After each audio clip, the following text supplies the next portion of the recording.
Hi hello welcome to Bairi Naresh YouTube channel. మిత్రులారా, శ్రేయోభిలాషులారా, YouTube subscribers అందరికీ సామాజిక ఉద్యమ అభివందనాలు. ఈరోజు మనము బొడ్డుపాడు అనే గ్రామంలో ఉన్నాము. ఇది పలాస తాలూకా, పలాస మండలము, పలాస నియోజకవర్గము, శ్రీకాకుళం జిల్లా. మరి సముద్ర తీర ప్రాంతంలో ఉండేటువంటి ఒక అందమైన ప్రదేశము, చారిత్రక ప్రదేశము, పోరాట స్ఫూర్తి కలిగిన ప్రదేశము. ఇక్కడికి మా సోదరుడు ప్రభాకర్, ఆర్మీలో సైనికుడిగా పనిచేసే ప్రభాకర్ సెలవుల్లో ఇంటికి వచ్చాను. మందసకు వచ్చిన మీరు మా ఇంటికి రావాలని పిలవడంతో ఇక్కడికి వచ్చాము.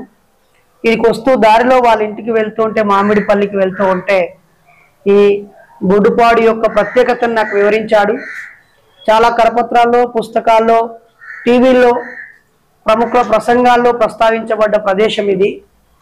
మరి సుబ్బారావు పాణిగ్రహి ఇక్కడే ఉన్నాడని, ఈ ఎదురుగా ఉన్న గుడిలో తాను పూజారిగా పనిచేశాడని, ఇక్కడ నుంచి ఎన్నో ఉద్యమాలకి రూపకల్పన చేసి పోరాడాడని చెప్పారు. మరిన్ని విషయాలు లోతుగా ఇక్కడే ఉన్నటువంటి పౌర హక్కుల సంఘం నాయకులని, అలాగే స్థానిక వివిధ ప్రజా ఉద్యమాల్లో ఉన్నటువంటి వారందరినీ అడిగి తెలుసుకుందాం. అన్న, మీ అందరికీ సామాజిక ఉద్యమ వందనాలు. Thank you. ప్రేమగా ఆహ్వానించినందుకు, పలకరించినందుకు థ్యాంక్ యూ అన్న. Thank you brother. ముందుగా నీకు థ్యాంక్ యూ తమ్ముడు. అన్న, చెప్పండి అన్న, సుబ్బారావు పాణిగ్రహి గారు 35 ఏళ్లే జీవించాడని, బూటకపు ఎన్కౌంటర్ ఆర్డర్ వేయడం ద్వారా చంపబడ్డాడని, ఆయన మాటలతో ప్రేరేపించబడినటువంటి వ్యక్తులు ఈ దగ్గరలో ఉన్న ఒక పెద్ద భూస్వామిపై కూడా దాడి చేశారని, ఇక్కడున్న పోలీసులు సరిపోక పారామిలిటరీ బలగాలు కూడా వందల సంఖ్యలో వచ్చి రక్తపాతం చేశారని, అమాయకులను పొట్టును పెట్టుకున్నారని, ప్రాణాలు పోయినా వాళ్ళ నాయకుల గురించి చెప్పకుండా ఉండే త్యాగం ఉందని, ఇక్కడ అనేక రకాల సంస్కరణలకి, పోరాటాలకి, అంతేకాకుండా పార్వతీపురం లాంటి ప్రాంతంలో ఐటీడీఐ ఏర్పడడానికి కానీ, గిరిజన ప్రాంతాల్లోకి రోడ్లు, పాఠశాలలు, కార్పొరేషను, వాళ్ళకు సంబంధించిన కొన్ని సంక్షేమ ఫలాలు ఆ పోరాట స్ఫూర్తితోనే వచ్చాయని, మరీ ముఖ్యంగా చారు మజుందార్ లాంటి వారు ఈ ఉద్యమం గురించి ప్రస్తావిస్తూ ఇవి ఒకేసారిగా పుట్టిన పోరాటాలని, నక్సల్బరీ ఉద్యమానికి ఇవి కారణాలని చెప్పి ప్రకటించినటువంటి సందర్భం. ఈ క్రమంలో నేటి సమాజానికి నిన్ననే ఇక్కడ లింగం వెలిసిందంటే పొలవమని కొబ్బరికాయలు కొడుతున్నారు. మా కోదాడ దగ్గర ఉగ్ర నరసింహ స్వామి అని ఒక చిన్న బాలుడు ఊగితే తెల్లవారేసరికి 50,000 మంది, వారం రోజుల్లో 10 కోట్ల రూపాయలతో అన్ని టెంట్లు, భుజం అన్నీ అయిపోయాయి. కానీ ఇక్కడ ప్రాణం పోతూ ఉన్నా తమ నాయకుల విషయాలు చెప్పని వారు ఉన్నారు. అలాగే ముక్కలు ముక్కలుగా నరుకుతున్నా తాను నమ్మిన సిద్ధాంతం కోసం కట్టుబడిన వాళ్ళు ఉన్నారు. ప్రతి ఇంట్లో అమరులు ఉన్నారు. పోరాట స్ఫూర్తి కలిగిన ఈ ప్రదేశం గురించి నా 2 కొడుకులతో పాటు, నా భార్య, నా పిల్లలతో పాటు ప్రపంచానికి కూడా తెలియాలనే నేను ఈ కెమెరా ముందు మిమ్మల్ని రిక్వెస్ట్ చేస్తున్నాను. స్తూపాన్ని సందర్శించాము, ఆమ్దాల వలస వెళ్ళే క్రాస్ రోడ్లో. అక్కడ స్తూపం చూసాము, మర్రిపాడులో. తర్వాత పక్కనే చారు మజుందార్ గారి విగ్రహం చూసాము, గణపతి గారి విగ్రహం చూసాము. మా దగ్గర అయితే మారోజు వీరన్న విగ్రహము, ఓంకార్ గారి విగ్రహము, కారంచేడు చుండూరు రుద్రక్షేత్రము, రక్తక్షేత్రము, తర్వాత పూట్నూరు ఇంద్రవెల్లి స్తూపము, హుస్నాబాద్లో ఉన్న భారీ స్తూపము ఇప్పుడు అది ధ్వంసం చేశారు. ఇవన్నీ చూస్తూనే ఉన్నాము. ఇవన్నీ ఇప్పుడున్న ఆధునిక సోషల్ మీడియా ద్వారా మనం తప్పకుండా నేటి యువతకు వివరించాల్సిన అవసరం ఉంది. ఇప్పుడు యువత పోరుబాట పట్టకపోయినా పుస్తక బాట పట్టి, విజ్ఞాన బాట పట్టి కాస్త చైతన్యంగా ఉంటే సరిపోతుంది. ఇది కాస్త ఒకప్పుడేమో అతివాదంతో తుపాకీ చేత పట్టుకొని పోరాడిన వారు ఉన్నారు. ఇప్పుడేమో తుపాకీ కాదు, కనీసం పుస్తకం బట్టి పోరాడడం కూడా కాకుండా బొట్లు పెట్టి, శూలాలు పట్టుకోనో, బైబుల్ పట్టుకొని, సిలువలు పట్టుకోనో, లేకపోతే ఇంకో రకంగా ఉన్మాదం తయారైపోతూ పెడదారి పడుతోంది.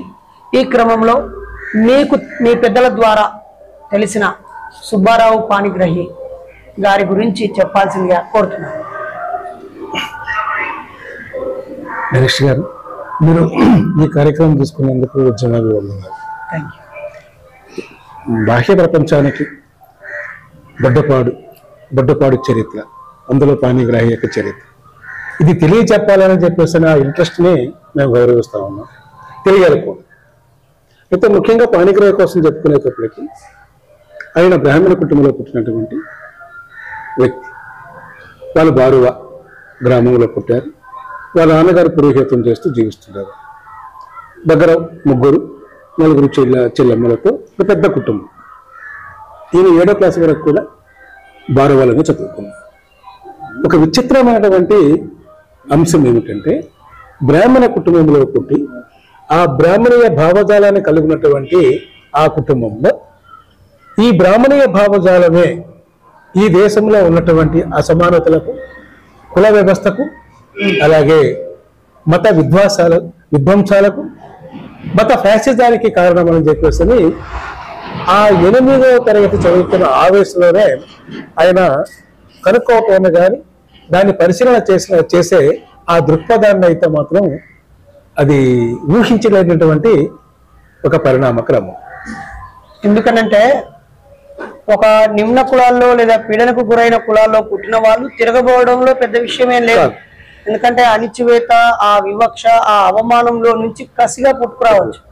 కానీ పుట్టుకతోనే బ్రాహ్మణులు, అందులోని పెద్ద కుటుంబము, పూజారి కుటుంబం అంటే ప్రతి ఒక్కరూ చేతులెత్తి మొక్కుతూ ఉంటారు, అన్ని గౌరవిస్తూ ఉంటారు, దాన ధర్మాలు చేస్తూ ఉంటారు. సుఖంగా, గౌరవంగా, ఆనందంగా జీవించే కుటుంబంలో పుట్టి ఈ దేశానికి మనువాదము, బ్రాహ్మణిజము, మతవాదము, ఈ మత ఫాసిజం దుర్మార్గమని గుర్తించడము అది చాలా గొప్ప అంశం. అట్లా ఆయన ప్రయాణము ఆ దశలోనే ఆనాటి సమాజంలో ఉన్నటువంటి అసమానతలు, సమాజం యొక్క తీరు, సమాజంలో ఉన్నటువంటి నిరుద్యోగుల యొక్క కష్టాలు, వాళ్ళ ఆవేదనలు ఆయన రచన చేస్తూ, నాటకాలు రాస్తూ, నాటక రూపంలో ప్రదర్శనలు చేసి ప్రజలకు చెప్పాలి అనే బాధ్యత ఆ వయసులోనే ఆయన తీసుకున్నారు. ఆ క్రమంలోనే నాటకాలు రాయటం, అక్కడున్న యువతని గైడ్ చేస్తూ వారితో ఆ నాటక ప్రదర్శనలు చేయటం, ఆ రకంగా జీవనం అనేది సాగుతూ ఉంది. ఈ దశలో పంచాది కృష్ణమూర్తి బెల్బాం, శ్రీకాకుళం దగ్గర ఒక కుగ్రామం. ఆయన అప్పటికే యూనివర్సిటీ విద్యార్థి, MA చదువుకున్నారు. ఆయన కమ్యూనిస్ట్ పార్టీ రాజకీయాలతో ఉన్నటువంటి వ్యక్తి. ఎవరు పంచాది కృష్ణమూర్తి అంటే పంచాది నిర్మల భర్త. పంచాది కృష్ణమూర్తి వీళ్ళిద్దరూ కూడా బొడ్డపాడు గ్రామానికి రావటం, బొడ్డపాడు గ్రామానికి వచ్చి ఇక్కడ కమ్యూనిస్ట్ పార్టీని ఆర్గనైజ్ చేయాల అనేది ఆనాటి కమ్యూనిస్ట్ పార్టీ వీళ్ళని హాల్ టైమర్స్గా ఈ గ్రామానికి పంపించడం జరిగింది. అలా పంచాది కృష్ణమూర్తి, పంచాది నిర్మల బొడ్డపాడు రావటం. కేవలం బొడ్డపాడే కాకుండా ఇది ఇచ్చాపురం, సోంపేట, బారువ అనేక గ్రామాలలో కూడా ఆనాటి కమ్యూనిస్ట్ పార్టీ యొక్క భావాలు, ఆనాటి కమ్యూనిస్ట్ పార్టీ యొక్క వ్యక్తులు, కమ్యూనిస్ట్ పార్టీ ఉద్యమాలు కూడా జరుగుతున్నటువంటి క్రమం. ఈ దశలోనే మాపు పద్మనాభం తాత స్వతంత్ర పోరాటంలో పాల్గొన్నారు. రైతాంగ ఉద్యమానికి మంచి నాయకత్వం వహిస్తున్నటువంటి మాపు పద్మనాభం తాత కూడా ఇక్కడ సమీప గ్రామంలోనే ఉన్నటువంటి వ్యక్తి. ఇలా కమ్యూనిస్ట్ పార్టీని ఆర్గనైజేషన్ అవుతున్న దశలో పాణిగ్రాహి కూడా కమ్యూనిస్ట్ పార్టీకి పరిచయం అయ్యారు. సుబ్బారావు పాణిగ్రాహి బారువాల కూడా కమ్యూనిస్ట్ పార్టీకి పరిచయం అయ్యారు. ఆనాటికి బారువాల కూడా అనేక మంది కమ్యూనిస్ట్ పార్టీ నాయకులు కానీ కార్యకర్తలు కానీ ఉన్నారు. అప్పుడు పంచాది కృష్ణమూర్తి ఎప్పుడైతే బొడ్డపాడు రావటం జరిగిందో, బొడ్డపాడులో ఉన్నటువంటి తామాడ గణపతి అనేక మంది యువకులతో సంబంధాలు పెంచుకొని తామాడ గణపతిని కమ్యూనిస్ట్ పార్టీ మెంబర్గా చేర్చుకొని ఆయన కమ్యూనిస్ట్ పార్టీ నాయకుడిగా తయారు చేసే దాంట్లో కీలకమైన పాత్ర పంచాది కృష్ణమూర్తి పోషించారు.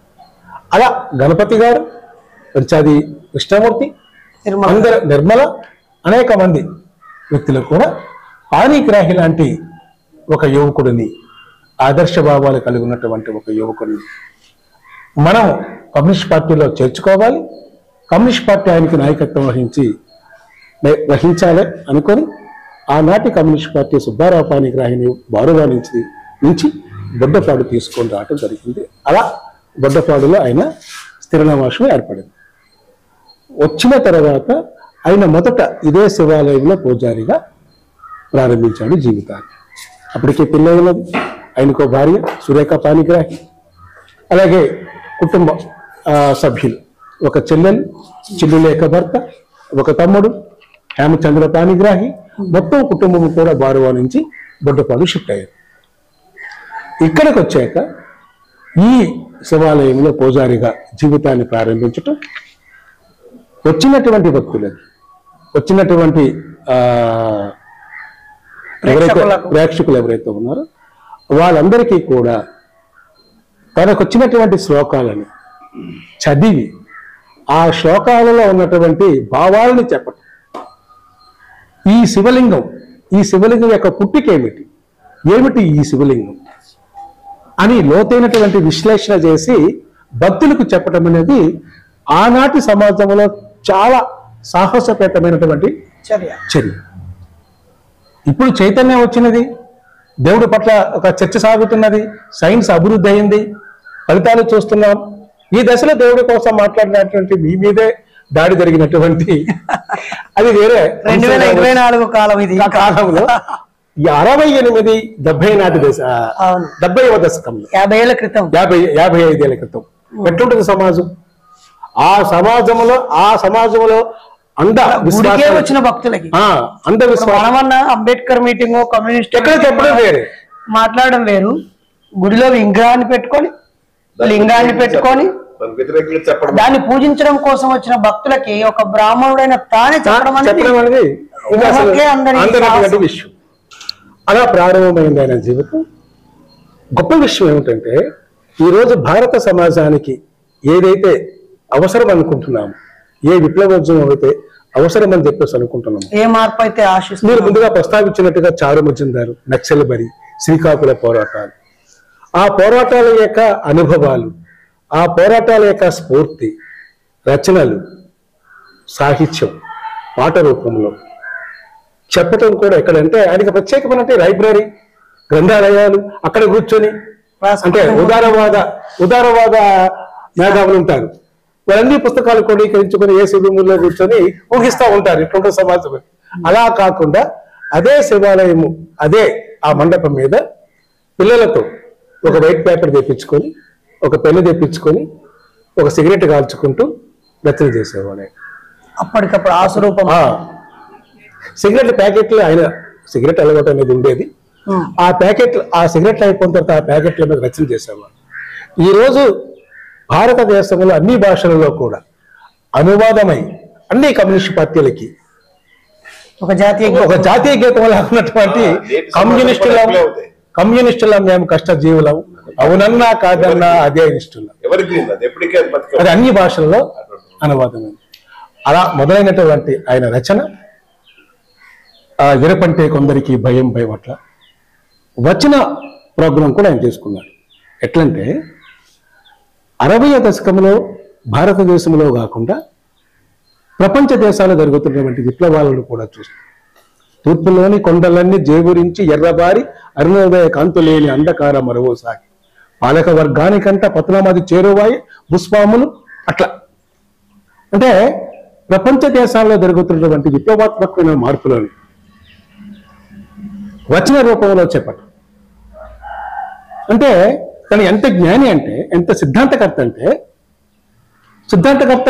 పార్టీ సిద్ధాంతకర్తలు రచన రూపంలో వేస్తారేమో కానీ పాట రూపంలో చెప్పటం,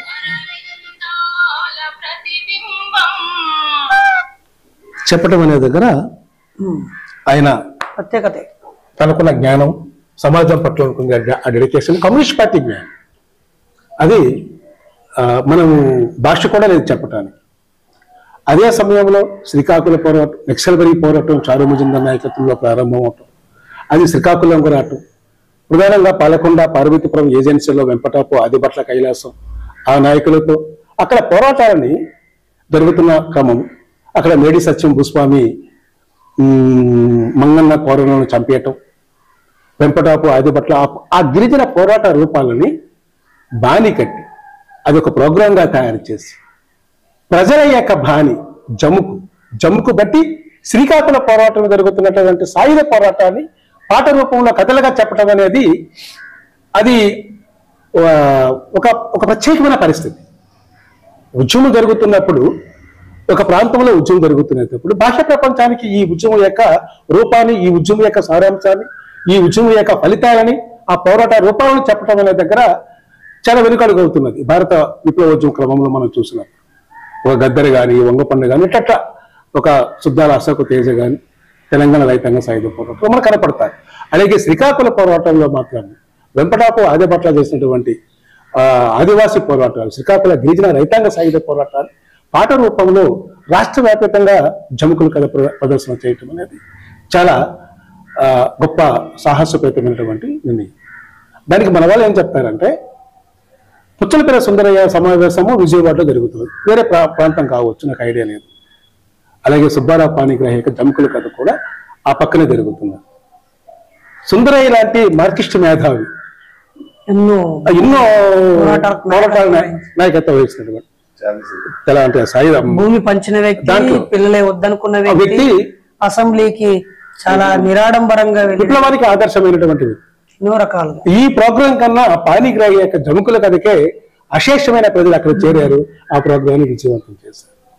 ఆయన పాట కూడా ఎట్లుంటుందంటే, మీరు వింటే, ఆయన తమ్ముడు హేమచంద్ర పాణిగ్రాహి పాడేవారు. అప్పటికి మేము విన్నాం. పాణిగ్రాహి ఉద్యమంలో నేను పుట్టల, చరిత్ర మీకు చెప్తున్నా. ఏదైతే చరిత్ర బుట్టపాడు చరిత్ర చదువుకున్నది, ఆ చరిత్రలో ఉన్నటువంటి వ్యక్తులు ఎవరైతే ఉన్నారో వాళ్ళ నుంచి సేకరించినటువంటి అంశాలు నేను మాట్లాడు. ఆ పాట వింటే మీరు ఎంత హత్తుకుంటుందంటే, అసలు మీరు ఈవెన్ పాశ్చాత్య సంస్కృతిలో జీవిస్తున్న వ్యక్తి కూడా ఆయనకి వినిపించగలిగితే జముకుల కథ ఖచ్చితంగా ఆయన మారుతాడు. అట్ ద సేమ్ టైం ఆయన జముకుల కథలు, ఆయన అప్పటికి 3 కోట్ల ఆంధ్రులు, భారత మన 2 తెలుగు రాష్ట్రాలు, 3 కోట్ల ఆంధ్రులము ఒక్కటై నిలవాలి అని చెప్తూ తిక్కన కోసం మాట్లాడతాడు, ఆయన నన్నయ్య కోసం మాట్లాడతాడు. పాజిటివ్ రోల్స్ రచనలో ఉన్నటువంటి అన్నింటినీ మాట్లాడతాడు. ముగింపు ఏమి చెప్తాడంటే, శ్రామిక వర్గ కాన్సెప్ట్, శ్రామిక వర్గ విప్లవం ఎట్లా విజయవంతం కావాలి, దానికి ఎవరు నాయకత్వం వహించాలి అనే దగ్గర ముగుస్తారు. ఇంకా పరిమితంగానే మనం మాట్లాడుకుంటున్నాం ఆయన రచనల కోసం. మొత్తం ఆయన రచనలు మాత్రము ఆ సాహిత్యాన్ని మనము పిన్ పాయింట్ గా చదవగలిగితే, వినిపించగలిగితే చాలా మోడల్స్ మనకు కనపడతాయి, చాలా మోడల్స్ కనపడతాయి. అలా ప్రారంభమైనటువంటి పాణిగ్రాహి జీవితం ఎప్పుడైతే చారుమజందర్ నాయకత్వంలో శ్రీకాకుళం నక్సల్బరి ప్రారంభమైంది, శ్రీకాకుళంలో ఆయన ఆనాటి పార్టీ పిలుపు మేరకు రాష్ట్ర జీవితానికి వెళ్ళిపోవడం, రాష్ట్ర జీవితంలో అమరులయ్యారు. అమరుల యొక్క ఆ అమరత్వాన్ని ఆ బోటు కప్పు ఎన్కౌంటర్ కోసం చెప్పడానికి బాధ అనిపిస్తుంది. ఎట్లంటే,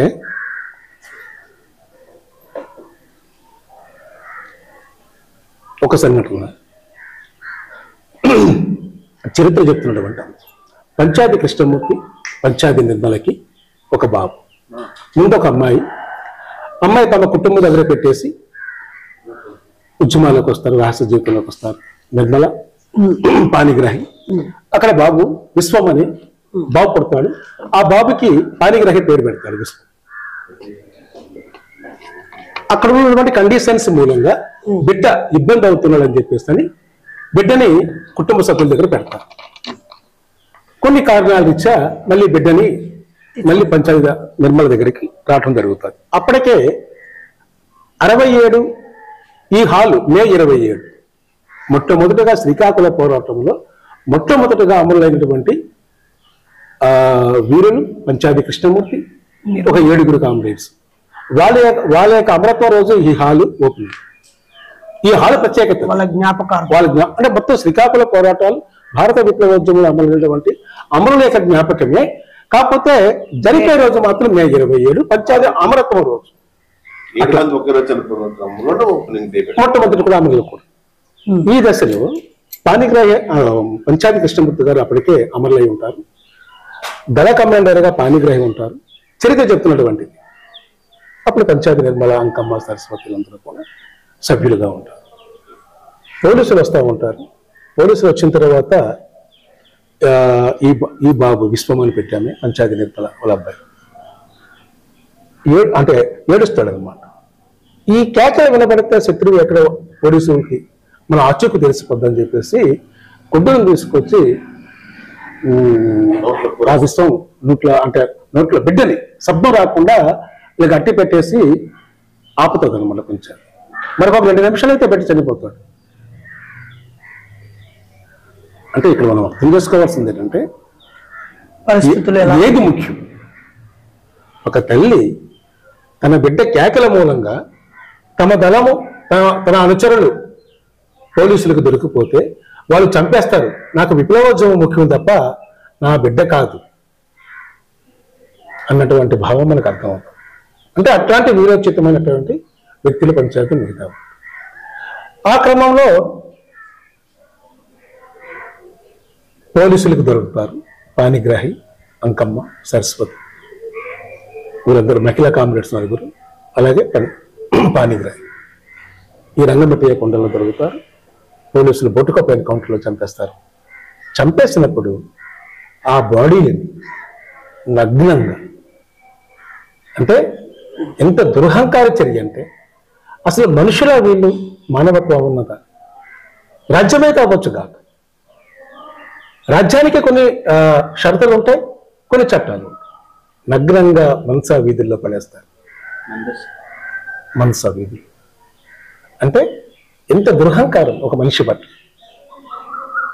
అప్పుడు చుట్టుపక్కల గ్రామాలకి తెలవటం, వాళ్ళొచ్చి ఆ బాడీల మీద వాళ్ళ బట్టలు వేసి ఆ బట్టలని తప్పి ఆ తర్వాత పోలీసులు వేరే వేరే కారణాలు చెప్తారు. ఏంటది, వాళ్ళు మా ముందుగా ఎదురు కాల్పులు చేశారు, మేము తిరిగి కాల్పులు జరిపాము, ఆ కాల్పుల్లో వాళ్ళు చనిపోయారని చెప్పేసి ఇలా అమరత్వం చెందుతారు. November 22 November 22 Ganapathi Chaganti Bhaskar. December 22న మనసా కొండల్లోనే ఇక్కడికి సుమారు ఆ కోట ముందుగా ఉండేది పోలీస్ స్టేషన్. అంటే ఇప్పుడు మీరు నన్ను అడిగే దాంట్లో కానీ నేను అప్పుడు పుట్టల 68 నాటికి నేను పుట్టల. అయితే చరిత్ర రచన రూపంలో ఉన్నది, వాస్తవ రూపంలో ఉన్నది. వాళ్ళతో జీవించిన వాళ్ళు కూడా కమ్యూనిస్ట్ పార్టీ చరిత్ర కూడా ప్రజల చరిత్ర అంటారు కాబట్టి ఆ చరిత్ర చదువుతున్నటువంటి వ్యక్తిగా నేను మాట్లాడుతున్నటువంటి మాటలు ప్రత్యక్షంగా అయితే నేను చూసినటువంటిది అయితే కాదు. అయితే అనేక పుస్తక రూపంలో ఉన్నాయి. ప్రధానంగా సుబ్బారావు పాణిగ్రాహి వాక్యాల్లో బాగా స్ఫూర్తినిచ్చే వాక్యాలు ఏమన్నా? ఒకటే మిత్రమా సురేష్ గారు, ఎరుపంటే కొందరికి భయం, పసిపిల్లల వారి కన్నా నయం. అంటే ఎరుపుని ఈ మత ఛాందసవాదులు కానీ, ఈ మత ఫ్యాసిస్టులు కానీ, మనవాదిస్టులు కానీ, ఇంక ఎవరు కానీ పాలక వర్గాలు కానీ ఎరుపుని అదొక హింసాత్మకమైన చర్యలు, దాడులు, యుద్ధము, వైలెన్స్ అని సృష్టించే క్రమం ఏదైతే చేస్తున్నారు, సృష్టించే పాత్ర పోషిస్తున్నారు, దానికి భిన్నంగా ఎరుపంటే అది మానవ శరీరంలో ఒక భాగము, మానవ సంబంధాలకి, శాంతియుత వాతావరణానికి ఎరుపు ఒక పెద్ద చిహ్నము అనే దగ్గర ఆయన చెప్తారు. అలాగే కమ్యూనిస్టులం, మేము కష్టజీవులం, అవునన్నా కాదన్నా అదే లిస్టులం. ఆ పాట మొత్తం కూడా చదవగలిగితే ఒక కమ్యూనిస్ట్ ఎట్లుండాలి, తను ఏ లక్ష్యం కోసమైతే నిలబడుతున్నాడు, ఎందుకు త్యాగాలు చేస్తున్నాడు, ఈ రివిజనిస్ట్ పోకడలు ఏవైతే ఉన్నాయో దేశంలో అది ఏ రూపంలో అయితేనే వీటిని ఎట్లా ఎదుర్కోవాలి అనే దగ్గర ఈ రెండు ఆదర్శంగా నిలబడతాయి. వాళ్ళ కుటుంబం గురించి చెప్పండి. కుటుంబం ఆయన అమరత్వం తర్వాత ఆయన తమ్ముడు కమ్యూనిస్ట్ పార్టీలో ప్రయాణమయ్యారు. ఆ క్రమంలోనే విశాఖ జైల్లో 1 ఏళ్ల కాలం అరెస్ట్ అయ్యారు. హేమచంద్ర పాణిగ్రాహి కన్నా పెద్ద ఆయన కాకినాడలో ఉండేవారు. ఒక 4 చెల్లెళ్ళు, పాణిగ్రాహికి ఒక భార్య ఉన్నది, పిల్లలైతే లేరు.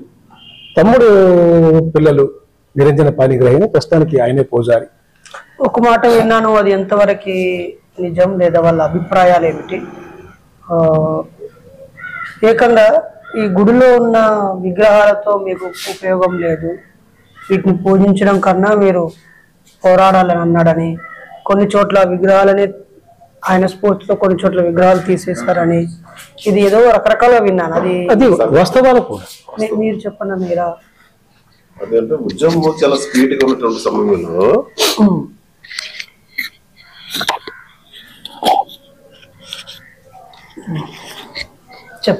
ఉద్యమం స్పీడ్ గా ఉన్నటువంటి సమయంలో అనేక యూత్ సంబంధించి అనేక సంఘటనలను ఫేస్ చేస్తున్నాం.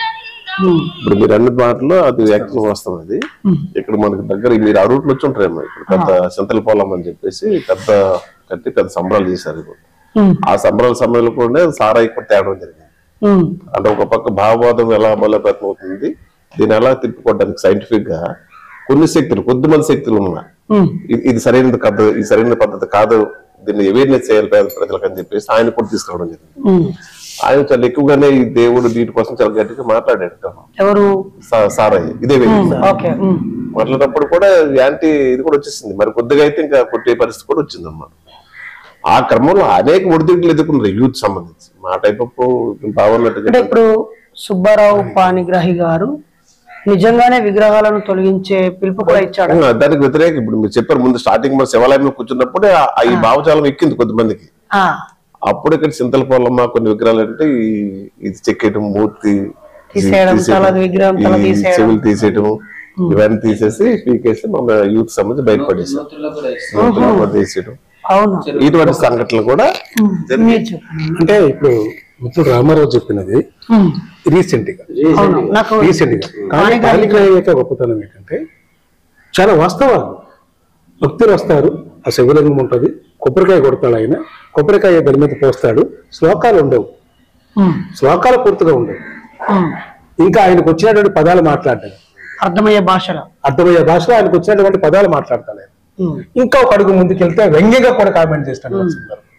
అప్పుడు భక్తులు పసిగట్టి, మంత్రులు గారు మీరు ఏం మాట్లాడుతున్నారు, శ్లోకాలు కానట్టుగా ఉన్నాయి ఇవి అన్నా సరే భయపడకుండా, ఇంకా అసలు ఆ శ్లోకాలు ఆయన ఎప్పుడు కూడా చదివే సందర్భాలు. ఆయన యొక్క స్ఫూర్తితో ఒక మదనాల దుష్యుడు, ఒక పియు అప్పారావు, ఒక బైనపల్లి పాపారావు, ఒక నిమిషం వాళ్ళందరూ కూడా అమలు అయిపోయారు. ఆ యూత్ ఎంత వాళ్ళది 16 ఏళ్ల నుంచి ఆయన ఈ జంకు అనే కళారూపం ఉందో దాంట్లో ప్రధాన గాయకుడు తామడ చిన్నబాబు. ఆయన 13 ఏళ్ల వయసు. ఈ వయసు కూడా వాళ్ళ బంధువేనా తామడ అంటే తామడ గణపతి వాళ్ళ బంధువులే. ఈ యూత్ మొత్తం కూడా విగ్రహాలని, శివాలయాలని, శివ విగ్రహాలని, ఇతర దేవతలు ఉంటారు కదా గ్రామీణ ప్రాంతాల్లో, ఈ సింతల పొలం ఇట్లా ఉంటారు కదా, ఇంకా ఈ విగ్రహాలు తీసుకొచ్చి ఇదే అక్కపల్లి బీచ్ అనేది సముద్ర పొడ్డు శివసాగర్ బీచ్ 7 కిలోమీటర్లు. అక్కడ ఒక ప్రోగ్రాం, ఒక క్యాంపియన్ విగ్రహాలు తీసుకెళ్లి సముద్రంలో పారేయటం, ఒక క్యాంపియన్ గా చేసినటువంటి 68 సందర్భాలు. దానికి గైడ్ లైన్ సుబ్బారావు పాణిగ్రాహి తామడ గణపతి. అంటే ఇప్పుడు వినాయక చవితి రోజు వరుసగా వినాయకుడి విగ్రహాలు తీసుకెళ్లి ఎట్లయితే చెరువుల్లో, వాగుల్లో నిమజ్జనం చేసినట్టుగానే గుడుల్లో ఉన్నటువంటి శివుడి విగ్రహాలు, దుర్గామాత విగ్రహాలను తీసుకొని సముద్ర పొడ్డులో 7 కిలోమీటర్లు ప్రయాణించి, అంటే ఒక లాంగ్ మార్చ్ లాగా, స్మాల్ మార్చ్ ఇది. అంటే ఇంత పెద్ద విషయము మేము పుస్తకాలు చదివేటప్పటికీ మా దగ్గర ఉన్న పుస్తకాల్లో పెరియరివి రామస్వామి గారు రాజకీయ ఉద్యమం ఒక కామ్రేడ్ గా పోరాటం చేసే క్రమంలో ఈ భక్తి తనకు అడ్డుగా ప్రజలందరినీ ఇంకా ఇబ్బంది పెడుతుందని వాళ్ళని రియలైజ్ చేయడం కోసం సుత్తెలతో వినాయక విగ్రహాలను పగలగొడుతూ, ఇదిగో మీరు మొక్కుతున్నారు, మేము పగలగొడుతున్నాం, మాకేట్ అవ్వట్లేదు అని చెప్పింది. అది చరిత్రలో రాసి ఉంది, ఫోటోలు ఉన్నాయి, వీడియోలు ఉన్నాయి, ఆయన మీద కేసులై కోర్టు చర్చలు ఉన్నాయి, కోర్టు తీర్పులు.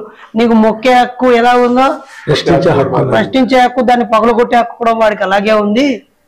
కాబట్టి దీంట్లో ఏం తీర్పు చెప్పడానికి లేదు అని చెప్పేసినటువంటి అన్నీ ఉన్నాయి మనకు డాక్యుమెంట్స్. కానీ మన తెలుగు నాట ఈ శ్రీకాకుళం గడ్డ మీద కూడా ఈ విగ్రహాలని తీసుకువెళ్ళి ఇక ఈరోజుతో మాకు ఈ విగ్రహాలు అక్కర్లేదు అని చాలా హుందాగా సముద్రంలో వేసేయడం అనేది ఎంత పెద్ద అంశం అది. ఈ రోజుల్లో కనీసము గుడికి నిమ్న జాతి వాళ్ళు మెట్లెక్కితేనే వాళ్ళని చిత్రహింసలు పెడుతున్నారు, అవమానిస్తున్నారు, బాధ పెడుతున్నారు. స్టిల్ ఇదే 2024 కూడా మా దగ్గర నిజామాబాద్ సంగం శ్రీరాంపూర్ దగ్గర దళితులు బోనం వండుకుంటే మూత్రం పోసి తన్ని పడేశారు. మెదక్ దగ్గర శివాలయంలోకి శివమాల వేసుకున్న దళితులు వస్తే మెడలు బట్టి తన్ని బయటికి పడేశారు. అయ్యప్ప స్వాములు దళితులు వడ్డిస్తూ ఉంటే నువ్వు మాలేసుకున్నంత మాత్రం గొప్పవారా అని చెప్పేసి అన్నాన్ని పెంటపాలు చేసి తన్ని కొట్టినటువంటి సందర్భం. నేను కూడా కొంతమందిని ఇంటర్వ్యూ చేస్తున్నప్పుడు కుప్పలుగా వాళ్ళు ఎదుర్కొన్న కుల వివక్ష చాలా చూశారు. అయితే ఇవన్నీ రికార్డ్ అవ్వక తెలియక అసలు ఇప్పుడు మీరు చెప్తే ఆశ్చర్యంగా ఉంది. తామాడ గణపతి సుబ్బారావు పాణిగ్రాహి బ్రాహ్మణుడు అయినటువంటి, సారీ ఇక్కడ ఆయన బ్రాహ్మణుడు అంటే అనుకోవద్దు, అంటే తెలియాలి ప్రజలకి, తెలియాలి. తర్వాత ఇప్పుడు ఏదైతే కుల వ్యవస్థ ఉన్నదో, ఏదైతే ఆధిపత్యపు కులం ఉన్నదో ఆ ఉంది కాబట్టి ఆయన కులాన్ని మనం మాట్లాడుతున్నాం. అంతే మనం మాట్లాడడం కోసమో కించపరచడం కోసం ప్రస్తావించట్లేదు. రియలైజ్ అవ్వాలి, సమాజంకు తెలియాలి. ఇప్పుడు శూద్రుడుగా లేకపోతే బహుజనుడుగా వెనుకబడిన కులస్తుడుగా నేను మాట్లాడడం నీకు ఇబ్బంది అనిపించవచ్చు. నీ కులములో పుట్టి నీ కుల దురహంకారానికి వ్యతిరేకంగా ప్రజలను ఎట్లా పీడిస్తున్నదో నీ బ్రాహ్మణిజం అనేది, ఈ దేశంలో అసమానతలకు దోపిడీకి నువ్వే మూలము అని చెప్పగల సాహసోపేతమైన ధైర్యశాలి నీ కులంలోనే పుట్టినాడు. దానికి నువ్వు సమాధానం చెప్పు. నేను మా బైరు నరేష్ మాట్లాడితే ఆయన పద్మశాలను లేకపోతే శూద్రులను మీరు భౌతిక దాడి చేస్తారు కదా. అదే సుబ్బారావు పాలెం బ్రాహ్మణుడు, ఆయన నీ కులాన్ని మాట్లాడాడు. అంతెందుకు శ్రీశ్రీ ఏం కులం కాదు, శ్రీశ్రీ ఒక సంపన్న కులంలో పుట్టి బ్రాహ్మణ కులంలో పుట్టి నా కులం నాస్తి కులం నా మతం మానవత్వం అని చెప్పాడు ఆయన. అంతే కదా. తాతగారి బామ్మగారి భావాలకు దాసులు కొంతమంది యువకులు పుట్టుకతో వృద్ధులు, మనది ఒక బతుకేనా కుక్కల వలె నక్కల వలె సందులలో పందుల వలె అని చక్కగా మహాప్రస్థానాన్ని అందిస్తూ చెప్పేశాడు అందరికి. ఆయన ఖడ్గ సృష్టిలోను ఆయన రాసిన మహాప్రస్థానం, తర్వాత సివి గారు రాసిన నరబలి, సత్యకామ జాబాలి. ఇప్పుడు ప్రపంచ స్థాయిలో మ్యాగ్జిమ్ గోర్కి రాసిన నవలను, లేకపోతే స్టాట్స్కి రాసిందనో, లేకపోతే స్పార్టకస్ అనో, కొన్ని రకాల టామ్ ఇల్లు, కొన్ని గ్రంథాలేమో అవి ప్రపంచ వ్యాప్తమైపోయి ప్రముఖ విప్లవాలకు మూలమైనట్టుగా అనిపిస్తున్నాయి. కానీ పాణిగ్రాహి లాంటి వాళ్ళ రచనలు ఎంత గొప్పది. ఇక్కడ ఒక పెద్ద చరిత్ర ఉంది. ఈ విగ్రహాల కంటే పోరాటమే కావాలి, విగ్రహాలు దోపిడీని కాపాడుతున్నాయని దోపిడీదారుల మీద పోరాడాలని చెప్పినటువంటి ఈ స్ఫూర్తి, అంటే కమ్యూనిజం, నక్సలిజం, సాయుధం, తుపాకీ, ఈ పెద్ద పోరాటంలో చిన్న చిన్న విషయాలు అప్పుడు పట్టించుకోబడలేదు. కానీ ఆ చిన్న చిన్నవి ఈరోజు ఎంత పెద్దగా ఒక చోట విగ్రహము నిజామాబాద్ కామారెడ్డి దగ్గర ఎల్లారెడ్డిపేటలో అనుకుంటా, ఆ కాలనీ గుండా మీ దళితుల అంబేద్కర్ విగ్రహం రాకూడదని గొడవ చేసి దాడి చేశారు. చేవల దగ్గర మీ విగ్రహం ముందు తీస్తారా మా విగ్రహం ముందు తీస్తారా, మీ విగ్రహం వెళ్ళిన తర్వాతనే మా విగ్రహం వెళ్ళాలి, ఎందుకంటే మా వెళ్ళిన తర్వాత పవిత్రమైన మా సంపన్న కుల విగ్రహం వెళ్ళిన తర్వాత నిమ్న కుల విగ్రహం కూడా మీరు వెళ్తే మా మీద మీద అవుతుంది అని చెప్పేసి ఒకరిని చూసి ఒకరు 9 రోజులు 10 రోజుల నుంచి 40 రోజులు ఉంచారు అలాగే వినాయకుడి విగ్రహాన్ని. అంటే ఇప్పుడు జరిగే సంఘటనలే మనకు అమ్మో మా సాంప్రదాయం, మా సంస్కృతి, మా మతం, మా ఆచార వ్యవహారాలని ధ్వంసం చేస్తున్నారు అని చెప్పి మాట్లాడుతున్నారు. కానీ ఒక 50 ఏళ్ల క్రితం ఇదే తెలుగునాట మళ్ళీ మరోవారు ఈ ప్రాంతం నుంచి పెరియర్ రామస్వామి వలస వెళ్ళిన జీవి, బొబ్బిలి ప్రాంతం నుంచి విజయనగరం, అంతకుముందు పూర్వం శ్రీకాకుళమే కదా, ఇదంతా కూడా ఉమ్మడి శ్రీకాకుళం. అంటే విజయనగరం అనేది పూర్తిగా లేదు నరేష్ గారు, విశాఖ ఉండేది, కొంత భాగం శ్రీకాకుళంతో ఉండేది. 72 అనుకుంటా, 72లో కొంత శ్రీకాకుళం నుంచి ఇప్పుడు ఏదైతే ఆనాటి వెంపటాపు సత్యం ఆదిభట్ల కైలాసం పాలకొండ పార్వతీపురం ఉన్నదో పాలకొండను తీసుకొచ్చి విజయనగరంలో కలిపారు. పాలకొండ శ్రీకాకుళంలో ఉంది, పార్వతీపురాన్ని తీసుకొచ్చి ఆ ఏజెన్సీ విజయనగరంలో కలిపారు. ఇప్పుడు ఆ పాలకొండ మన్యం జిల్లాగా మన్యం జిల్లాగా మారింది. అది ఉమ్మడి శ్రీకాకుళం ఉంది కాబట్టి అప్పుడు పాలకొండ పార్వతీపురం పాట కూడా మన జిల్లాదే. అన్న మీరు చెప్పండి అన్న, మీరు వ్యక్తిగతంగా నాస్తికులు అని చెప్పారు. వాటి కోసం ఆయన ఆంధ్ర యూనివర్సిటీ విద్యార్థి. ఆయన లక్ష్యం అదే, మా పౌర హక్కుల్లో ఉన్నారు ఆయన. అన్నగారు మీరు చెప్పండి అన్న, మీరు ఇప్పుడు ఒక గ్రామానికి సర్పంచ్ గా ఉన్నారు, సర్పంచ్ ప్రతినిధిగా ఉన్నారు, మీ ఆవిడ కూడా నాస్తికురాలుగా ఉన్నారు. మీరు ఇటు నాస్తికురాలు కాదండి కదా, నేను డైవర్ట్ చేస్తున్నాను నాస్తికులు. నేనైతే చెప్పింది తాను డైవర్ట్ అంటే సెమీ పార్షియల్ గా ఒక పాఠశాల కూడా నడిపించిన ఉపాధ్యాయులు, ఎంతో మంది విద్యార్థులు. మీతో నేను ఉన్న కాసేపట్లో చాలా మంది మా మాస్టర్ అని పరిచయం చేసుకున్నారు. చెప్పండి అన్న, ఇక్కడ అలా నాస్తికోద్యమం ఎలా ఉంది శ్రీకాకుళంలో? అసలు నాస్తికులు ఉన్నారా? నాస్తిక సంఘాలు ఉన్నాయా? ఈ సంఘాల అవసరం ఉందా? ఇక్కడ ఏ రకమైన మూఢనమ్మకాలు ఉన్నాయో కొద్ది నిమిషాలు మనం ఈ అంశం కూడా చర్చించుకుందాం. అయితే ఈ ప్రాంతం అనేది వామపక్ష భావజాలం చాలా బలంగా ఉన్న ప్రాంతం. నాస్తికులు ఉన్నారంటే ఉన్నారు, ప్రతి గ్రామంలోన నాస్తికులు ఉన్నారు, కానీ వ్యక్తులుగానే మిగిలిపోయారు. దానికి సంఘ నిర్మాణం లేదు. ఎగ్జాంపుల్, నా సోదరుడు పక్కనే మామిడిపల్లి, ఇతను నాస్తికుడు అనే విషయం నాకు ఈ రోజు వరకు తెలియదు. అతనికి అదే సార ప్రభాకర్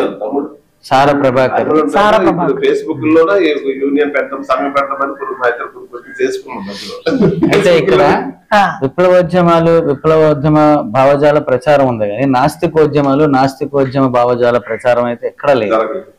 ఆ ప్రచారమే కానీ జరిగినట్లుగా అయితే ప్రతి గ్రామంలో కూడా నిర్మాణం ఏర్పడుతుంది. మేము కూడా చాలా ఎక్కువ ఎదుర్కొంటున్న సమస్యల్లో ఏదైతే ఈ భక్తివాదము నాస్తికవాదము, నేనైతే చాలా ప్రత్యక్షంగా కూడా ఎదుర్కొన్నాను. వివక్షకు కూడా గురవుతున్నాను గ్రామాన్ని.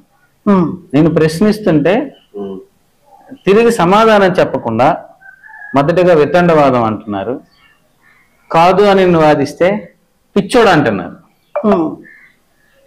మెజారిటీ పీపుల్ అంటే ఇక్కడ నాస్తిక హేతువాద సంఘ నిర్మాణాలు ఏం జరగలేదా? ఏమీ జరగలేదు. మన జిల్లాలో ప్రయత్నాలు ఏం జరగలేదు. అంటే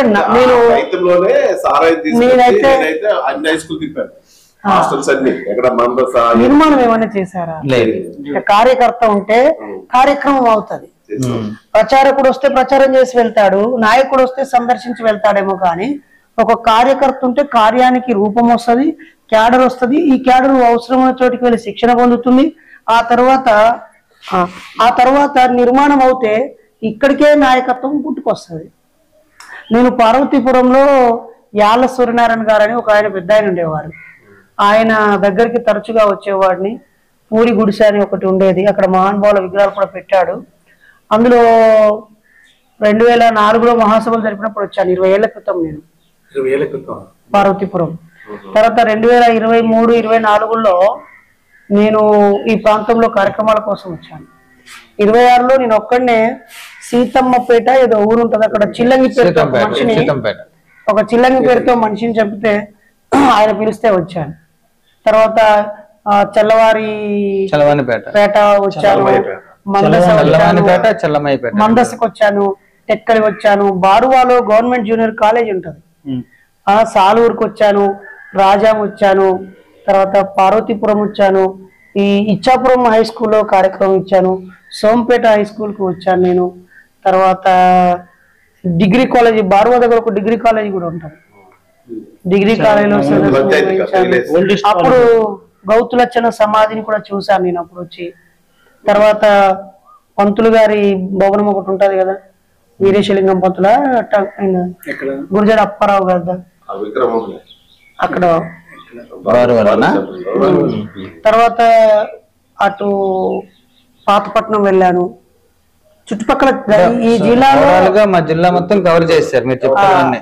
ఓమరవెల్లికి వెళ్ళాను, డైట్ కాలేజ్, సంత బొమ్మాలి, జిల్లా మొత్తం కవర్ చేశారు. అంటే మీరు అన్ని మండలాలు ఎర్రముఖం వచ్చాను నేను, అక్కడ మురళేను తమ్ముడు ఉంటాడు. తర్వాత ఇంకా ఇసుకపెంట, ఇసుకలపాలెం, తపాస్ కుద్దే ఇసుకలపాలెం అవన్నీ దాదాపు ఇక్కడ ఉన్న నేను ప్రతి తాలూకా గాని మండలం గాని. అంటే ఇక్కడ సార్ ఇక్కడ బేసికల్ గా ఏంటంటే పేదరికం కూడా ఎక్కువ ఉందండి. అంటే నేను రావడం పెద్ద విషయం. పేదరికం వల్ల ఏంటంటే మా పేదరికానికి కారణం దేవుడు, పోయిన జనంలో మేము చేసిన కర్మ సిద్ధాంతం. మేము అనారోగ్యాలకు గురవుతున్నారు. కిడ్నీలు పోయి పిట్టల్లా జనం రాలిపోతుంటే మీరు సంబరాలు చేస్తే మీ కిడ్నీలు బాగుపడతాయని దాసులు, వ్యాపారస్తులు, దాసులు అంటే సంబరాలు చేసే వ్యక్తులు, వాళ్ళ వ్యాపారం పెంచుకోవడానికి, వాళ్ళు వ్యాపారం పెంచుకోవడం కోసం వాళ్ళు ఒక ప్రచారం చేస్తే ఎవరింట్లో ఇప్పుడు కిడ్నీ పేషెంట్లు ఉంటున్నారో వాళ్ళు సంబరాలు చేయడానికి ముందరకు వచ్చి ఈ వ్యక్తిని కోల్పోతున్నారు. అక్కడ ఆర్థికంగా కూడా బలహీనపడుతున్నారు. చాలా మంది అయితే ఆస్తులు అమ్ముకొని సంబరాలు చేస్తారు. ఒక మీ దగ్గరే కాదు, మా దగ్గర లంబడి అన్నలు అక్కలు కూడా ప్రతి ఏటా 1,00,000 రూపాయలు ఖర్చు పెట్టేస్తారు. 1,00,000 అంటే 10 నెలలకి 10,000 చొప్పున అంటే కదా. ఈయనకు వచ్చేదే పంటకు 1,00,000 కాదు, అప్పు వేసి మరి ఆ డబ్బులు తీర్చడం కోసం వలస వెళ్ళడాలు. ఈవెన్ మా ఇంట్లో మా నాన్న చేనేత కార్మికుడు సూరత్కు వెళ్ళి వలస వెళ్ళి వచ్చాక సమ్మక్కం చేయడం, పెద్దం చేయడం, బదిపోషణ చేయడం, ఉప్పలమ్మం చేయడం, ఈ కొండగట్టు ఎమలాడాది జాతరని పోయొచ్చి మళ్ళీ జీరోకి అయిపోయి అప్పులు చేసుకొని మళ్ళీ మమ్మల్ని ఇక్కడ వదిలేసి మళ్ళీ వెళ్ళిపోవడం. మళ్ళీ ఈయన చేసిన అప్పులకి మా అమ్మ కూలిగాని కిలి చేసి తీర్చడం, మళ్ళీ కొన్ని డబ్బులు పట్టుకొచ్చి మళ్ళీ దేవుళ్ళను పెంచి పోషించడానికి మా నాన్న మా అమ్మ నాన్నకు మాకు దూరం ఉండి పనిచేశాడు తప్ప మాకు చదివించడానికో మాకు మంచి ఆహారం ఇచ్చి బలంగా పెంచడానికో మా కుటుంబం ఆర్థికంగా ఎదగడానికో కానే కాదు. ఇది ఇక్కడ కూడా ఉంది. ఇక్కడ చాలా కూడా సేమ్ మీరు చెప్తున్నట్టుగా అండమాను, బిలాయి. ఒక ప్రశ్నకి నాకు ఒక జవాబు కావాలి. అయితే ఇక్కడ BSNL లో మాకు తెలిసిన జగన్నాథం మాస్టర్ గారు ఉండేవారు, శ్రీకాకుళం గవర్నమెంట్ జూనియర్ కాలేజీలో ఒక మాస్టర్ ఉండేవారు, చుట్టుపక్కల కొంతమంది ఒకరిద్దరు అక్కడక్కడ ఉండేవారు. విజయనగరం అనగానే ఒక యాళ్ళసూరున్నారు ఒక్కరే వచ్చేవారు. తర్వాత ఎస్కోట నుంచి ఒక ఆయన వచ్చేవారు, శ్రీనివాసరావు గారు. అంటే ఈ జిల్లాలు విశాఖపట్నం అనగానే అక్కడ పెద్ద మనుషులు కొద్దిమంది ఉండేవారు. అక్కడ అది ఈ నాగార్జున యూనివర్సిటీ వైస్ ఛాన్సలర్ గా పనిచేసిన పెద్ద ఆయన నుంచి జయగోపాల్ గారని, నూకరాజు గారని కొంతమంది ఉండేవారు. ఈ ఆంధ్ర అనగానే ఒక 10 మంది మా మైండ్ లో మెదులుతారు, పెద్దవారు మంచిగా యాక్టివ్ గా ఉన్నారు. కానీ ఇక్కడ నిర్మాణం జరగలేదు, వారసత్వం రాలేదు, శిక్షణ తరగతులు జరగలేదు, ఈ వ్యాప్తి కోసం జరిగిన నిర్మాణాత్మక పని జరగలేదు. దానివల్ల ఆంధ్ర నుంచో తెలంగాణ నుంచో ఎక్కడి నుంచో ఒక వక్త, నేను వక్తగా వెళ్తే వచ్చిపోతా, మ్యాజిక్ చేయమంటే మ్యాజిక్ చేసేటోళ్ళు వచ్చిపోతారు, పాట పాడమంటే పాడిపోతారు. కానీ ఆ స్ఫూర్తిని అందిపుచ్చుకొని ఒక నిర్మాణం జరగాల్సిన అవసరం ఉంది. అందుకే నిన్న మా మామిడి కోదండరావు అన్న మాకు జిల్లా ఇన్ఛార్జిగా ఉండేవాడు. తర్వాత నూతనంగా మూఢనమ్మకాల నిర్మూలన సంఘం ప్రారంభించాము. దాంట్లో రాష్ట్ర ఉపాధ్యక్షులుగా ఉన్నారు. పని జరుగుతుంది. మీరందరూ ఒకవేళ ఇది అవసరమే, ఇక్కడ మేము కూడా మీకు మేధోపరమైన సలహాలు సూచనలు అండగా ఉంటామంటే కొంతకాలం నేను ఈ జిల్లాలో ఉండి నేనే స్వయంగా కొన్ని నెలల పాటు ఇక్కడే ఉండి ఊరూర మనలాంటి వాళ్ళని భక్తుల్ని బాధ పెట్టక్కర్లేదు, వాళ్ళ దైవత్వాన్ని విదిలిచిపెట్టరమ్మని బెదిరించక్కర్లేదు, అవమానించక్కర్లేదు. మనలాంటి భావాలు ఉన్న వాళ్ళందరినీ పిలుచుకొని గుప్పిడి మందితో మనం నిర్మాణం చేసుకొని ముందుకు వెళ్ళడానికి ఇది అవకాశం ఉందా లేదా మీరు చెప్పండి. నరేష్ గారు, ఇప్పుడు ముందుగా మీరు ఒక ప్రశ్న, అంటే మీ మాటల్లో ఒక ప్రశ్న వచ్చింది. అంటే ఈ మూఢనమ్మకాలు, ఈ ఆధ్యాత్మిక భావజాలానికి వ్యతిరేకంగా, బ్రాహ్మణీయ భావజాలానికి వ్యతిరేకంగా ఒక క్యాంపెయిన్ చేయాలా, బుద్ధజీవులు ఏం చేస్తున్నారు అనే దగ్గర ఒక ప్రశ్న. మనం కమ్యూనిస్టులా లేకపోతే ఇంకేంటి ఇలా వీళ్ళందరూ కూడా ఒక వరబడిలో కొట్టుకెళ్ళిపోతున్నారు అని చెప్పేసి మన ఫీల్, వ్యక్తిగతంగా నా ఫీల్ ఏంటంటే మతము, దేవుడు, ఈ మూఢనమ్మకాలని ప్రజలు విశ్వసిస్తున్నారు కాబట్టి, ప్రజలు నమ్ముతున్నారు కాబట్టి ఆ నమ్మకానికి వ్యతిరేకంగా ఏం కొట్లాడదాంలే, ఏం మాట్లాడదాంలే అనే దగ్గర ఉన్నారు. అయితే ఉన్నది తద్మూలంగా మనము ఆ దేవుడిని ఇంకా ఆ కులాన్ని తీసుకుని మాట్లాడితే ప్రజలు మనకు దూరం అవుతారని చెప్పేసి ఒక గుడ్డి నమ్మకంతో ఉన్నారు. దాన్ని ఎప్పుడు వాళ్ళు చెక్ చేసుకుంటారు ఏంటో కానీ తెలియదు. కానీ ఖచ్చితంగా ఏదైతే సమాజం మార్పు కోరుకుంటున్నారు, ఒక నూతన సమాజం ఆవిష్కరించబడాలని కోరుకుంటున్నారు, అందులో భాగంగా ఈ మూఢ విశ్వాసాలు ఈ వీటి కోసం మాట్లాడాలి.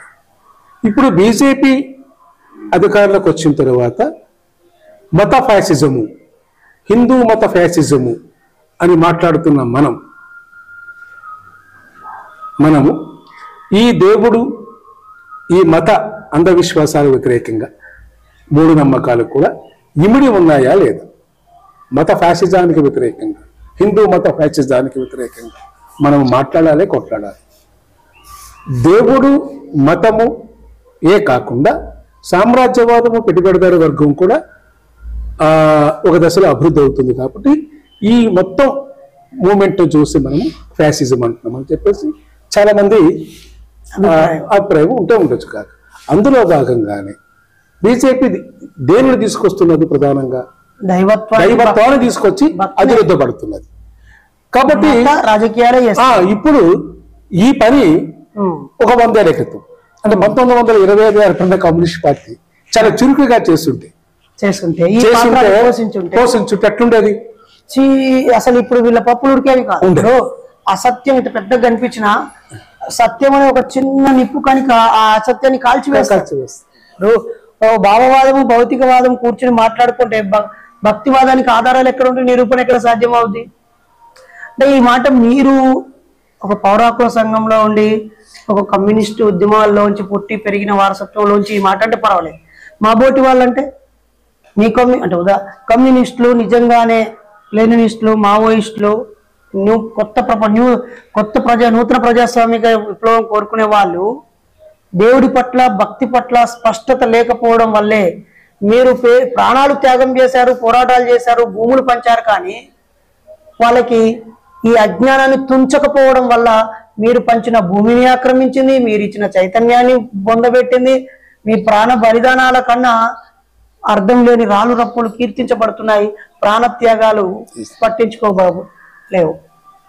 కాబట్టి ఇప్పటికైనా అది హ్యూమనిజం అయినా, అంబేద్కరిజం అయినా, కమ్యూనిజం అయినా, ఇంకా ఏ ఇజమైనా మనిషి కేంద్రంగా, మనిషి చైతన్యము, మనిషి అభివృద్ధి కోసం జరిగే ఏ పోరాటమైనా భావవాదాన్ని వదిలిపెట్టాల్సిందే, భక్తిని అజ్ఞానాన్ని వదిలిపెట్టవలసిందే. ఖచ్చితంగా మానవవాదము, మానవత్వంతో మనిషి కేంద్రంగా ఆలోచించడమే జరగాలి. అది జరగాలి. ఏదైనా నేను ఈరోజు ఈ గుడిని ఒక నాస్తికుడిగా, మూఢనమ్మకాల నిర్మూలన సంఘం ఫౌండర్గా, అధ్యక్షుడిగా ఒక 1995 నుంచి నేను నాస్తికోద్యమంలో ఉన్నాను. 96లో మొదటిసారి శ్రీకాకుళం వచ్చాను నేను, 1996లో. సో 28 ఏళ్ల క్రితం వచ్చాను ఇక్కడికి నేను. ఈ క్రమంలో ఇప్పటికీ 20 సార్లు వచ్చాను. 43. సో నేను గడిచిన 20 సార్లు వచ్చినప్పుడు కొంతమందిని కలుస్తూ వెళ్ళిపోయాను. అప్పుడు ట్రైన్లలో, బస్సుల్లో కాబట్టి ఎవరిని కలవాలో అక్కడే కలిసి మళ్ళీ అక్కడే బస్సు ఎక్కి వెళ్ళిపోయాను. ఇప్పుడు మాకు తెలిసిన ఒక అన్న పద్మశాలి నిజామాబాద్ జిల్లా అధ్యక్షుడు, తమ్ముడు నా కారులో వెళ్దాం, నాకు కూడా ప్రాంతాన్ని చూడాలని ఉందంటే ఆయన కారులో వచ్చాను కాబట్టి ఆగుతూ కలుస్తూ వెళ్తున్నాను. ఇది కూడా ఉండేది కాదు. తప్పకుండా అతి త్వరలోనే ఇక్కడ ఒక రూట్ మ్యాప్ వేసుకొని నాస్తికులను కలవడం కోసం ఒక యాత్ర చేయాలనుకుంటున్నాను. ఆ క్రమంలో ప్రచారము వద్దు, పబ్లిక్ దగ్గరికి వెళ్ళడం కూడా వద్దు. ఒకసారి ఈ పువ్వులన్నీ ఒక దారం లాగా, ఒక మాలగా, ఒక హారంగా, ఒక దండను తయారు చేసుకోవాలి మనం. మనిషికి బంధం. ఇప్పుడు అన్నారు కదా ఇందాక అన్న, మా ఊర్లో కుర్రోడు నాస్తికుడు ఉన్నాడా? నేను ఇంకా వచ్చే దారిలో ఇంకొక ఊరుంది, స్తూపం ఉన్న ఊరు కదా, అక్కడ బైక్ చూసి ఇట్లా ఆగండి అన్నా అని చెప్పి ఆడున్న 20 మంది, ఒరే మా ఊరు నరేష్ అని చెప్పి నాకు పరిచయం చేస్తున్నారు. ఆయన నాకు అబ్బాయి పేరు ఏం పేరు?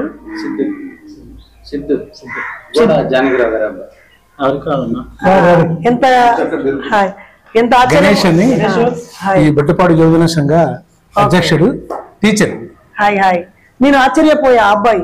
అయితే నువ్వు నాకు ఫోన్ చేసావా అని అడిగాను. ఫోన్ చేయలేదన్నాడు. మరి నాకు వాట్సాప్ లో టచ్ లో ఉన్నావని లేదన్నాడు. మరి వాళ్ళంతా నిన్ను బైర్ నరేష్ అంటున్నారు ఏంటంటే నేను నీలాగే అన్నా అంటే ఇంకా అక్కడ ఒక అబ్బాయిని నీకంటే ఎక్కువ మావాడు నీకంటే ఎక్కువ క్వశ్చన్ వచ్చి మా బుర్ర పాడు చేస్తుంటాడు నాస్తికుడు అని చెప్పాడు.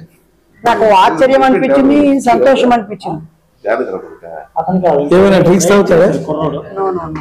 ముందుకెళ్దాం, అవసరమైతే నిమ్మరసం లాంటివి దొరికితే తీసుకుందాం, లేదు ముందుకెళ్ళిపోతాం, భోజనం సమయం అవుతుంది. థ్యాంక్ యూ అన్న. చాలా సార్లు ఇప్పుడు నేను ఒక అమ్మాయిని ఫోన్ చేశాను. ఆవిడ ఉత్తరాంధ్ర మహిళా సంఘ అధ్యక్షురాలు నాగమణి. డాడీ ఇది ఇక్కడ నర్సనపేట అక్కడ చూసింది శ్రీకాకుళంలో.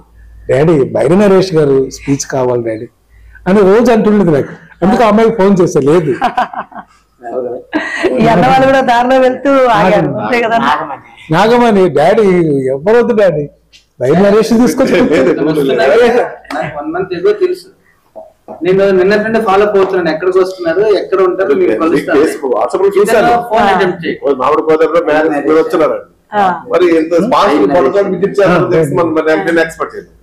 తప్పకుండా అన్న. మీతో నేను ఫోన్ లో కాంటాక్ట్ లో ఉంటాను. ఇటువైపు వస్తాను, ఇంత పెద్ద ఫెసిలిటీ ఉంది, హాయిగా ఇక్కడ పడుకోవచ్చు 10 మంది అయినా. నరేష్ గారు మీరు ఏదైతే ప్రోగ్రామ్ డిజైన్ చేస్తున్నారో ఆ ప్రోగ్రామ్ తగ్గట్టుగా అన్ని గ్రామాలలో హక్కుల సంఘాలు, ప్రజా సంఘాలు, మనవాడు సిపిఎంఎల్, కమ్యూనిస్ట్ పార్టీలో ఉన్నటువంటి వాళ్ళు, యువజన సంఘ టీచర్, మంచి యాక్టివిస్ట్ అందరూ కూడా ఏ హెల్ప్ కావాలన్నా చేయగలరు. అవసరమైతే ఒక ప్రోగ్రామ్ కూడా. Thank you friends. ఇది బొడ్డుపాడులో ఒక చారిత్రక గ్రామంలో నేను నా కుటుంబం తెలుసుకున్న విషయాలు.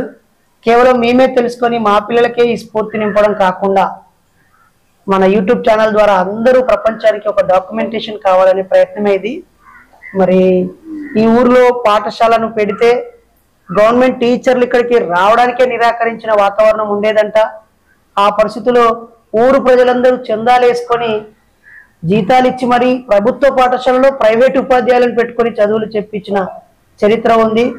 మరి ఈ ఊరంటేనే ప్రభుత్వానికి ఒక భయము, నిర్లక్ష్యం.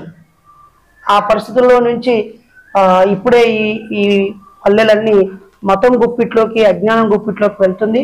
వాటన్నిటికీ మందు నాస్తికత్వము, శాస్త్రీయ దృక్పథము, గతితార్కిక భౌతికవాదమే.